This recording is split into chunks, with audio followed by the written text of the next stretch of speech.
Welcome back. We're continuing the news.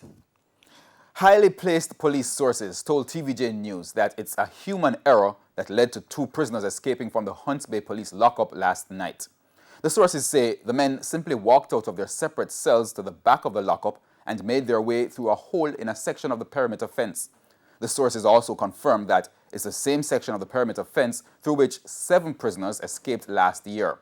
The police say the men who escaped last night are still at large. The escapees are 30-year-old Ronald Scully of Tobias Road, Olympic Gardens, and 26-year-old Jevone Myrie of Olympic Way. Now, the 2 were recently convicted on 2 counts of illegal possession of firearm and ammunition and were awaiting sentencing. The police say they have launched a search for the men. And a man is dead following a motor vehicle crash along the Tollgate Main Road in Clarendon this afternoon.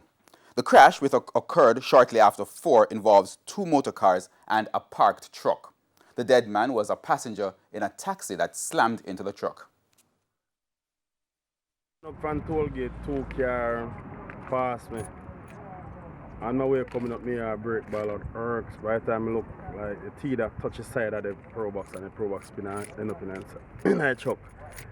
On arrival, I just jump out and some more people come down and we take out about 3 people from the car. The last one we have to tie 2 truck, tie a truck, this a truck, tie the car and get another truck and tie in the front with jaw and try to release the other guy to try to save his life. And apparently he was taken to hospital. And we now take another break. But the financial week, news from overseas, and our bite of the week, they're after the break. Please stay.